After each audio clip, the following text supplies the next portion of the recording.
Serat Babat Pajajaran. Penerbit Departemen Pendidikan dan Kebudayaan Jakarta. Tahun terbit 1985. Serat Babat Pajajaran ini ditulis kurang lebih 100 tahun yang lalu dalam bahasa Jawa dengan huruf Jawa. Pertama-tama buku ini mengisahkan urut-urutan keturunan dari Nabi Adam sampai ke Prabu Mundingsari, Raja di Pajajaran. Prabu Mundingsari ini menurunkan Mundingwangi, Dyah Retna Suwida dan Retna Kamisi. Retna Suwida ini nantinya menjadi Ratu Kidul dan Retna Kamisi menurunkan Kumpeni. Mundingsari diganti oleh Sri Gandakusuma yang nantinya menurunkan Siungwanara. Siungwanara nanti bernama Banyakwide yang berperang melawan adiknya yang bernama Jakasuruh. Jakasuruh kalah dan Banyakwide menjadi raja di Pajajaran. Jakasuruh melarikan diri ke arah timur dan nantinya ia mendirikan kerajaan Majapahit. Raja Pajajaran mengutus Retna Larasati untuk menjemput Jakasuruh yang akan dijadikan raja di Pajajaran. Jakasuruh tidak mau. Ia bertemu dengan Arya Bangah yang dikalahkan oleh Banyakwide alias Siungwanara. Jakasuruh bergabung dengan Arya Bangah berperang melawan Siungwanara. Siungwanara kalah dan ia murka. Kekayaan Pajajaran diboyong ke Majapahit. Jakasuruh dinobatkan menjadi raja di Majapahit bergelar Prabu Brawijaya. Brawijaya wafat diganti oleh putranya yang kemudian bergelar Brawijaya II. Seterusnya Majapahit dipegang oleh Brawijaya III, IV, V, VI, dan VII. Brawijaya VII berputra Kencanawungu dan Hayam Wuruk. Brawijaya VII kawin dengan Putri Cempa. Setelah hamil tua putri ini diterimakan kepada Adipati Palembang. Setelah lahir bayi Putri Cempa ini dinamakan Raden Patah. Selanjutnya Putri Cempa ini mempunyai putra Raden Kusen. Raden Patah setelah besar pergi ke Majapahit dan belajar agama Islam pada Sunan Ampel. Selanjutnya dikisahkan tentang Raden Said putra Wilatikta dari Tuban yang nantinya menjadi Sunan Kalijaga. Peran Sunan Kalijaga ini besar sekali di dalam timbulnya kerajaan Islam di Demak.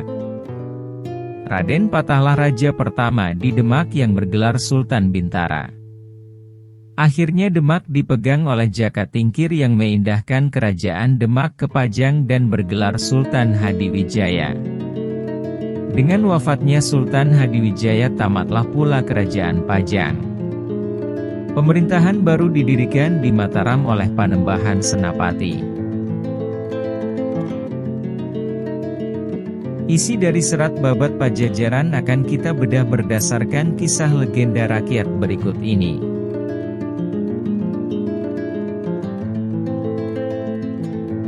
Salah satu cerita rakyat Sunda menceritakan Dewi Kandita atau Kadita, putri cantik dari kerajaan Sunda Pajajaran, yang melarikan diri ke lautan selatan setelah diguna-gunai. Guna-guna tersebut dikeluarkan oleh seorang dukun atas perintah saingannya di istana, dan membuat putri tersebut menderita penyakit kulit yang menjijikkan. Ia melompat ke lautan yang berombak ganas dan menjadi sembuh serta kembali cantik. Para lelembut kemudian mengangkatnya menjadi Ratu Lelembut Lautan Selatan yang legendaris. Nyai Ratu Kidul dipercayai sebagai seorang Ratu Kidul yang sakti, yang menguasai samudra Indonesia. Di Jawa Tengah, dia juga dikenal dengan nama Nyai Loro Kidul atau Nyi Lara Kidul. Penduduk sepanjang pantai selatan Pulau Jawa sampai saat ini masih mempercayai kesaktiannya. Bahkan di Parangtritis, sebuah objek wisata, kadang-kadang masih dilakukan upacara yang berkaitan dengan Nyi Lara Kidul. Tentang asal-usul dan riwayat Nyi Lara Kidul, ada bermacam-macam versi. Dan yang diceritakan di sini adalah sebuah riwayat yang berasal dari Jawa Barat. Konon di kerajaan Pajajaran purba bertahtalah seorang raja bernama Prabu Mundingsari. Baginda dikenal sebagai raja yang berwajah tampan dan bijaksana dalam pemerintahan, hingga dicintai segenap rakyat Pajajaran. Prabu Mundingsari sangat gemar pergi berburu dengan diiringi tamtama atau pengawal. Tetapi hari itu, Panglima tersesat dan terpisah dari pengawalnya ketika memburu seekor kijang. Prabu Mundingsari mencoba mencari pengawalnya. Tetapi, sesudah menjelajahi rimba itu sampai setengah hari jejak para pengawal itu belum juga tampak, sehingga Baginda Mundingsari semakin jauh tersesat. Hari pun mulai gelap, Baginda bermaksud beristirahat. Karena lelahnya, Baginda Mundingsari tertidur. Dalam keadaan setengah tertidur itu, tiba-tiba ada seorang berada di dekatnya. Baginda terkejut dan segera terbangun. Di hadapannya telah berdiri seorang gadis yang sangat cantik dan tengah tersenyum padanya. "Oh, siapakah kau?" tanya Prabu Mundingsari keheranan. "Hamba adalah cucu dari Raja Rimba ini." "Apakah Tuan adalah Raja Mundingsari dari Pajajaran?" "Ya, aku adalah Raja Mundingsari." "Ada apa kiranya?" "Tuanku tampaknya tersesat dan terpisah dari para pengawal tuanku. Sudilah kiranya tuanku singgah di istana kakekku sambil beristirahat di sana." Karena undangan itu disampaikan dengan ramah dan sopan santun, Baginda Mundingsari tidak dapat menolaknya, apalagi orang yang mengundangnya adalah seorang gadis yang sangat cantik. Raja Pajajaran itu pun mengikuti si gadis cantik itu. Tak seberapa lama kemudian sampailah mereka pada istana tempat tinggal gadis itu. Gadis itu segera membawa Prabu Mundingsari masuk ke dalam istana. Mereka disambut oleh raja yang berwajah cukup seram. Tetapi kata-katanya cukup ramah. "Hahaha. Prabu Mundingsari, selamat datang di istanaku walau tidak seindah istanamu. Kuharap kau akan betah tinggal di sini. Cucuku mencintai Tuan hingga tiap malam, wajah Tuan selalu terbawa mimpi dan bahkan dia jatuh sakit. Soal terpisahmu dari pengawal Tuan tersesat di rimba ini, akulah yang mengaturnya." Prabu Mundingsari merasa heran akan kata-kata raja itu. Dia menoleh putri cantik itu yang tampak wajahnya kemalu-maluan. Karena kecantikan putri itu, lagi pula karena kelemah lembutannya putri itu, Prabu Mundingsari segera jatuh hati pada perempuan itu. Kemudian mereka pun menikah dan hidup dalam kebahagiaan. Baginda tinggal beberapa lama bersama istrinya di istana dalam rimba itu. Hingga pada suatu hari, "Adinda, rasanya sudah cukup lama Kakanda meninggalkan istana Pajajaran.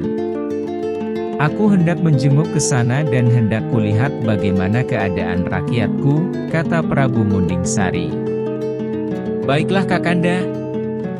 Tetapi sesekali datanglah Kakanda menjenguk hamba," sahut istrinya dengan sedih mendengar niat Prabu Mundingsari, suaminya itu. Kemudian, Prabu Mundingsari keluar dari istana menuju Pajajaran. Tetapi, kali ini Baginda tidak tersesat dan mudah mendapatkan jalan pulang. Setiba di istana Pajajaran, Baginda disambut dengan isak tangis kegembiraan oleh permaisuri dan sisi istana, karena sudah berbulan-bulan Baginda menghilang dalam sebuah perburuan. Kemudian, Baginda kembali menduduki tahta Pajajaran dan memerintah sebagaimana sebelumnya. Berbulan-bulan kemudian, pada suatu malam, Baginda terjaga dari tidurnya karena mendengar suara tangis bayi. Baginda Mundingsari segera bangkit, dan mendatangi sumber suara itu. Maka tampak olehnya sebuah buayan dan di dalamnya terdapat seorang bayi yang tengah menangis. Baginda segera mendukung bayi yang ternyata seorang bayi perempuan. Tiba-tiba seraut wajah yang dikenalnya sebagai wajah istrinya dari istana di tengah rimba tempo lalu. "Kakanda Munding-sari, bayi itu adalah anak kita. Dia kuserahkan kepada Kakanda untuk kau besarkan di kalangan manusia," kata istrinya itu. "Dia kalangan manusia? Apa maksud Adinda?" tanya Prabu Munding-sari tak mengerti. "Sebenarnya bahwa aku dari kalangan siluman," sahut istrinya itu. Baginda Prabu Munding-sari merasa heran dan hanya tertegun sampai beberapa saat. Dia tidak tahu dan tidak menyadari ketika bayangan wajah putri siluman istrinya itu menghilang. Demikianlah, bayi perempuan itu dipelihara di lingkungan istana dan abadi diberi nama Ratna Dewi Suido. Permaisuri Baginda Munding-sari merasa tidak senang akan kehadiran Dewi Suido di istana Pajajaran. Dia memperlakukannya dengan bengis. 18 tahun kemudian, Dewi Suido tumbuh menjadi seorang gadis yang sangat cantik dan sukar dicari tandingannya. Kecantikannya itu terkenal hingga ke negara-negara tetangga. Hal ini semakin membuat tak senang hati sang permaisuri apalagi putrinya tidak secantik Dewi Suido. Sementara itu sudah banyak lamaran dari para pangeran yang bermaksud mempersunting Dewi Suido, hati permaisuri semakin geram. Oleh sebab itu, timbul maksud jahatnya untuk menyingkirkan Dewi Suido dari istana. Dalam mewujudkan maksud jahatnya itu, permaisuri segera mendatangi seorang ahli tenung yang terkenal pandai. "Ah tuanku permaisuri tidak perlu khawatir. Hal itu bukan pekerjaan sukar buat hamba," kata dukun tenung itu. "Ingat, aku inginkan wajah gadis itu rusak. Hingga tak seorang pun sudi memandanginya," pesan sang permaisuri. Sepeninggal permaisuri, tukang tenung itu segera melaksanakan permintaan permaisuri. Pada malam harinya, dia mulai menyebarkan ilmunya. Keesokan harinya, Dewi Suido bangun dari tidurnya dan merasa tidak enak di sekujur tubuhnya.